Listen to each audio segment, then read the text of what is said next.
there, Seraphim17 once again. This is my Rise of the Tomb Raider Survivor difficulty video walkthrough. This is the Acropolis, and shit's about to get turned up a step as far as the combat goes, and that's a really, really good thing. Even still, it's a bit easy, but it's an improvement. It's a little stricter. A couple more sections of death and death dealing, and hopefully you've got all your shit ready. You've got your shotgun ready, you've got, you know, your bow ready, all your different arrow types, all that kind of good stuff. As we jump over the logs, because I hate walking on those slow ass logs. It's a stupid mechanic that makes it into all these kind of games, and it adds nothing. Truly adds nothing at all. You know, I'd rather them implement a movement system where you can use timing and button presses to increase your mobility and your parkour than any of that fucking slow ass nonsensical walk across a log bullshit. Like, you know what I want to see? I want to see an evolution of the Shadow of Mordor, moving quickly through the map when you press A at the right moment after mantling over things and what have you. But I want it all the time. Like, I want the ability to, with excellent timing, just move super quick through environments. That would be the shit if you could do that. Like some kind of wall running or wall bouncing, or maybe just a dash. A dash that can be done frame perfectly, or at least really well timed so that you can get maximum momentum and just stack it and increase your speed and go really, really quick. Because that's the type of stuff I'm really interested in. I love being able to be active all the time in games and to always be focusing on improving timing, improving execution, because that's the stuff that's rewarding. Like, when you're in the water, you tap B to swim faster. Maybe a sequenced pressing of B. When she fully extends her arms, press B then, she does a stronger stroke, and you can stack that stronger stroke to gain momentum until you get like a peak skill. And it could give you experience every time you do it right, and it could pop something up on the screen showing you that you're doing it right, and it tells your brain, ooh, if I do this, I get this. That's a good thing. That's a reward. Let's try and get this reward. And that's the stuff that everybody's looking for. Like, we open this chest, what happens? The screen pops up, we get XP, our brain's like, ooh, something cool just happened. It's like COD when you're on the multiplayer. It's like any of this stuff. It's the carrot on the stick, and if you can put that in the gameplay, you're winning. Because it's always about seeking to better yourself and become a better player, and I think that's the most fulfilling part of games. And I appreciate it's not for everybody, but you don't have to use it. That's the joy of, you know, meta mechanics and mechanics that are more refined or more focused than others. They're the mechanic that the pro can't live without, and the casual player never notices.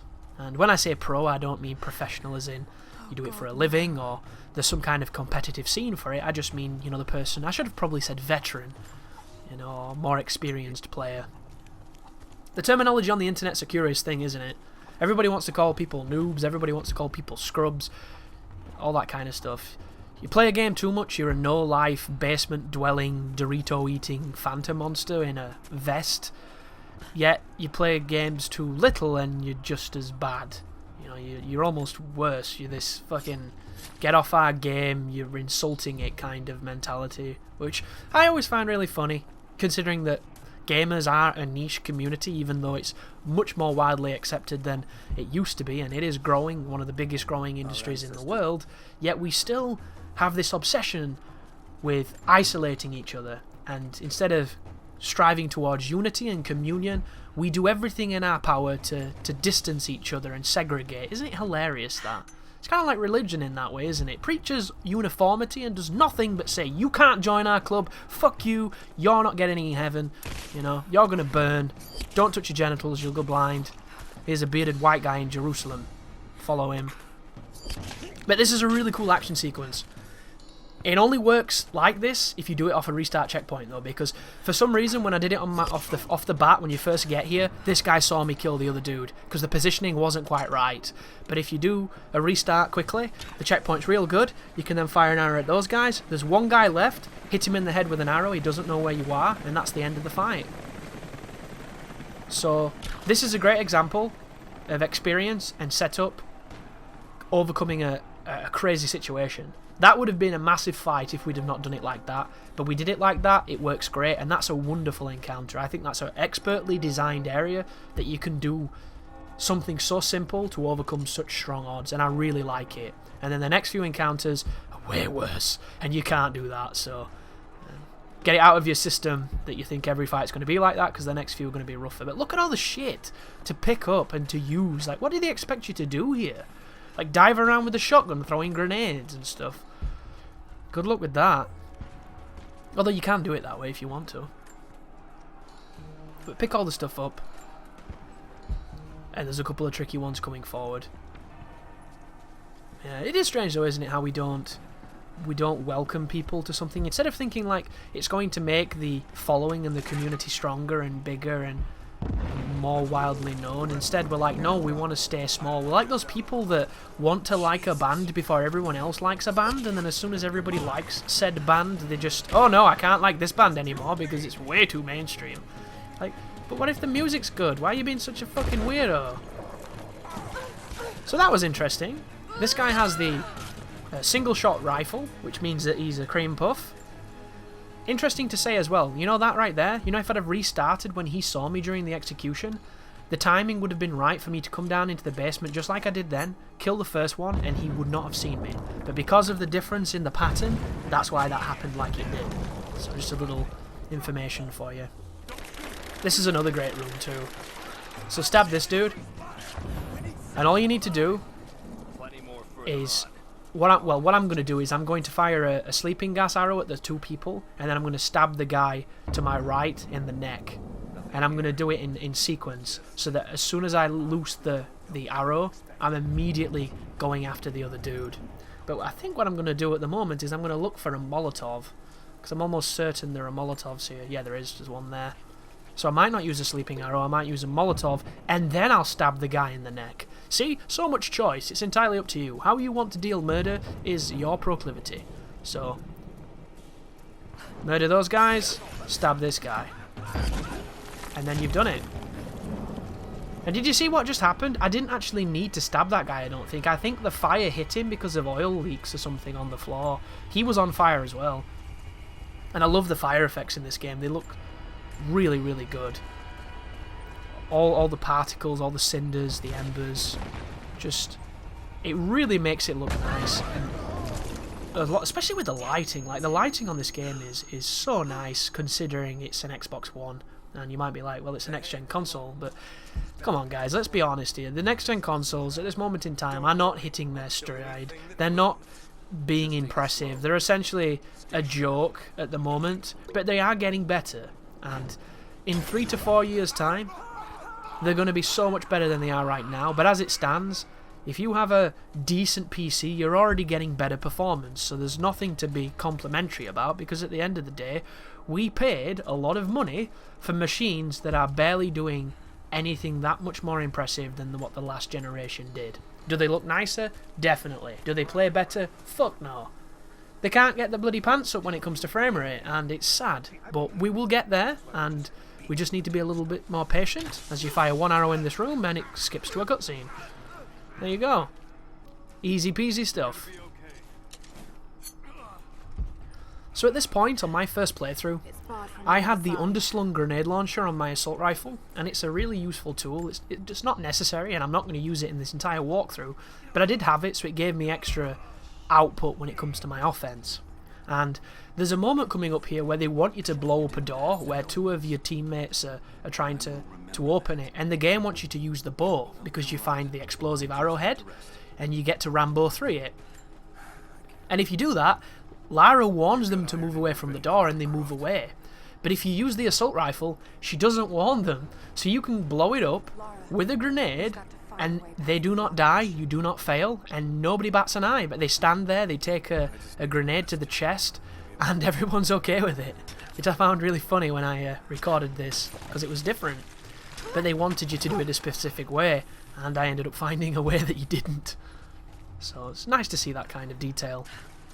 This mural shows In the last video, I mentioned certain YouTubers that were banging on this game, and that was a bit disingenuous. It's more one YouTuber than any others. There are others that have been more critical of the game, and I'm perfectly okay with them as long as they give reason. The one I'm talking about, which you probably already know, seeing as how I've mentioned this dude a few times, is the wonderful, the eponymous Darkside Phil.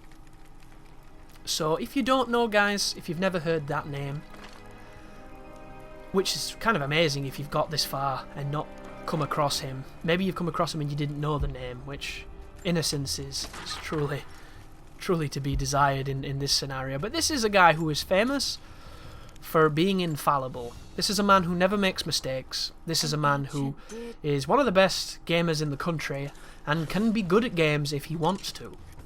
Yet, if you were to watch any of his playthroughs, it is a very different image that he paints. And he recently played this game and pretty much universally hated it. And he hated it in a very passive-aggressive way. Whereas he would play the game and he would bang on it for being the game. And some of the criticisms are valid. He thinks the game's too easy. It is. He thinks the game is way too similar to the first game. It is. He put a bunch of other points forward which I'm not quite as supportive of, because I find it quite confusing. Like, one of them, he thinks the game is bad because headshots are too easy to get. Headshots are headshots, you know, they're intrinsically the same in a lot of games. The enemies don't generally have any defense against not getting shot in the face. They don't do any kind of ducking animation. They don't have any kind of real evade when you're about to shoot them. And they do have a very linear and easy to predict movement pattern. So in that regard, headshots are a little bit easier, but it still involves aiming, and at sometimes it can be tricky to do said aiming. His extra complaint was, you can just mash melee and win. So mashing melee and winning, does it work? A little bit, it does. When there's one guy there, if you can hit him with one hit, you can keep him permanently stunned until you kill him. This will work on almost every enemy in the game, except for certain animals and the Deathless. The Deathless will just laugh at you, because they counterattack very quickly. But for everybody else, this does kind of work. Even some of the armoured people, this works. So I would say that that is, in some ways, a valid criticism. But to counter that point, why don't you change the difficulty? In the tooltips during a loading screen, it says, is the game too hard or too easy? Change the difficulty. So that sounds like a good way of offsetting that, doesn't it? But the problem with Phil is that he refuses to do this. His argument is the game should be balanced around normal difficulty to give the player a measure of challenge. Yet, if you've seen his Uncharted playthrough, he plays that on normal difficulty and he spends the entire game calling it bullshit because he dies so quickly. Because that game is pretty tough. It's challenging. It's the thing he said he wanted in this game. Yet when he had it, all he did was bitch. So, this is an individual who complains when a game is too easy, then complains when a game is too hard, and then complains for the sake of complaining when there's nothing to complain about. Like, it's crazy. It's absolutely crazy. And he's banged on this game almost every opportunity he got. Every time something exploded, it was cliche. Every time something was death-defying, it was a trope. Like, there was never one mention of how great the game looked, or, you know, how polished it was in regard to a lot of its areas. It was just 100%. Like, there's nothing to really say here. I can't think of any good improvisational comedy, as he calls it. So I'm just going to bang on the fact that, you know, there's nothing else to say. But I have to talk here, because this is a really tough fight. So, remember how I said this game can be tricky when you're put in a spot where the cover's not great and you're at a disadvantageous position? That's what this is. My strategy here is to just attack from this alcove, from this kind of like awning that I'm under.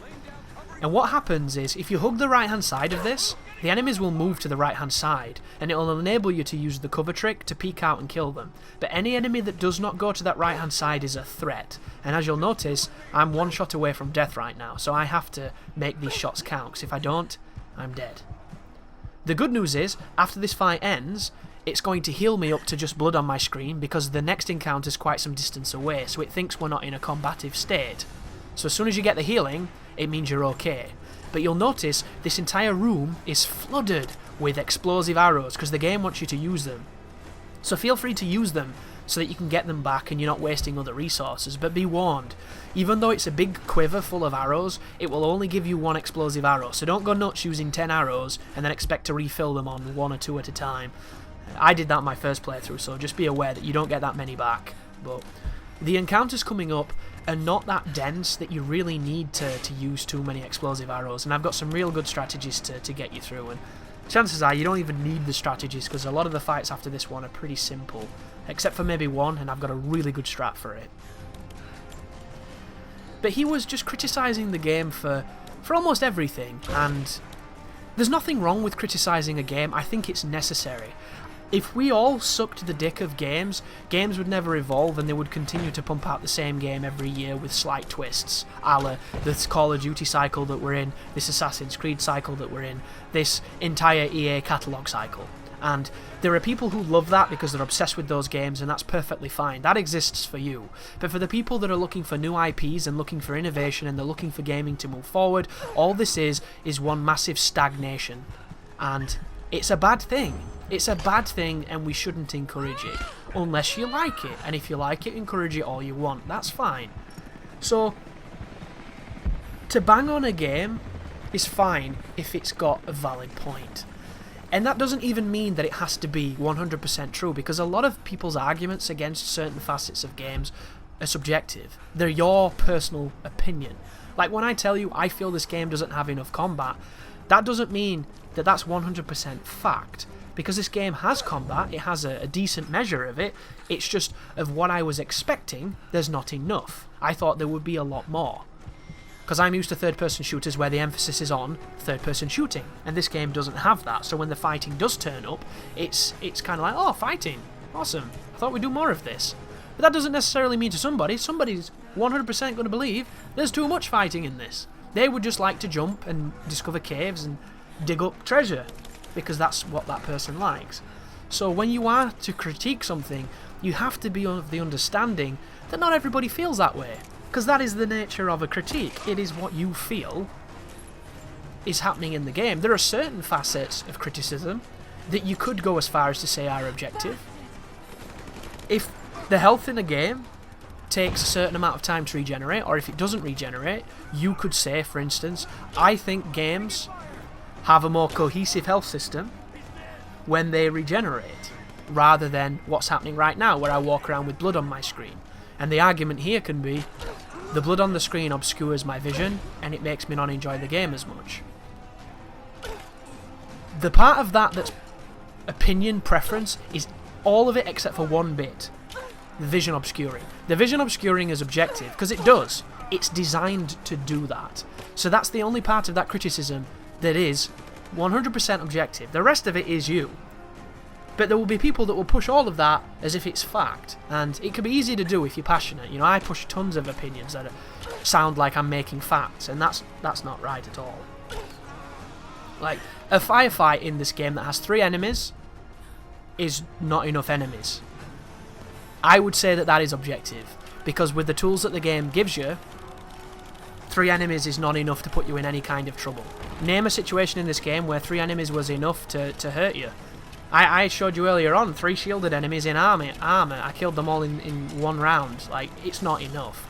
But even then, you could argue that is more subjective than objective, even though I would argue there's more objectivity to it.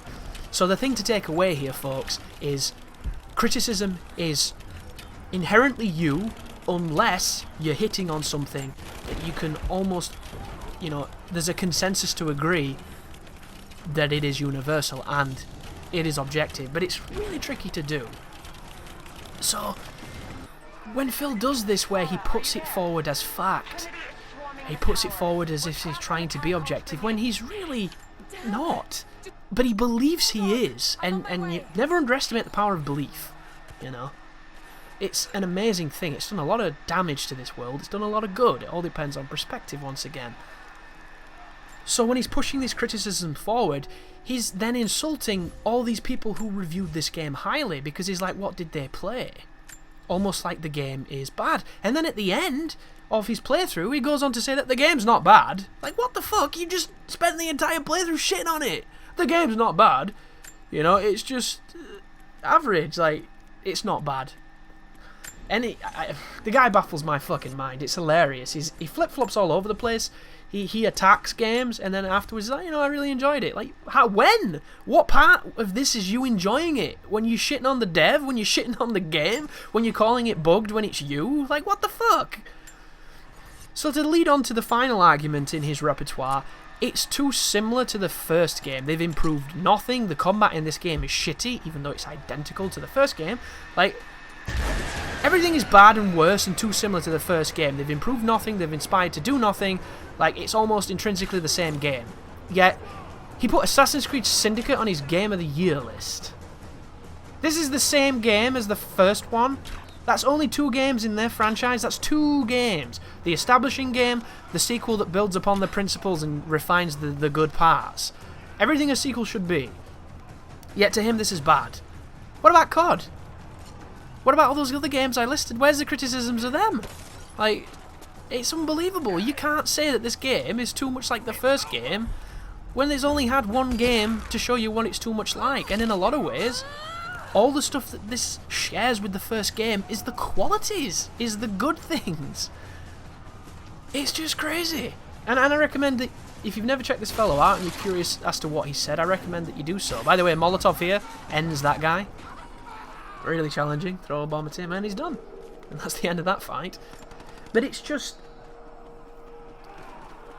I can't understand that. Like, even if you didn't enjoy something and to you it feels uninspired and cashed in, it's the first sequel. Every single sequel ever made has done this. It's kind of what sequels do. If the second sequel moves too far away from what the first game did, it's generally regarded controversially as not being the sequel that they wanted. And I can understand. Oh, by the way, I need to talk about this. First thing you do there, grenade into their back. Keep the explosive arrow on. Hit this guy as soon as he lands. There's a guy to his right. Hit him immediately. And then get behind this pillar and put on your poison arrows. Poison arrow over there to try and hit him on the spawn. And all you're going to do here is hug this cover. Make sure you don't get flanked from the left. And hit the poison arrow on these people as they run across to try and get multiple kills. If you do this correctly, this is one of the toughest firefights in the game. And you can mitigate it very simply by using poison arrows. If you run out, make some more. But just make sure that nobody flanks you. That's the only fear here. You're completely safe as long as nobody comes from your left. And as long as you're killing people on your right, they can't do a thing. This is the best way of doing this room, I found. And this is one of the trickiest rooms in the game, so it's a great strat. But it's just, if a game stays too close to its sequel, you can give it a criticism for that.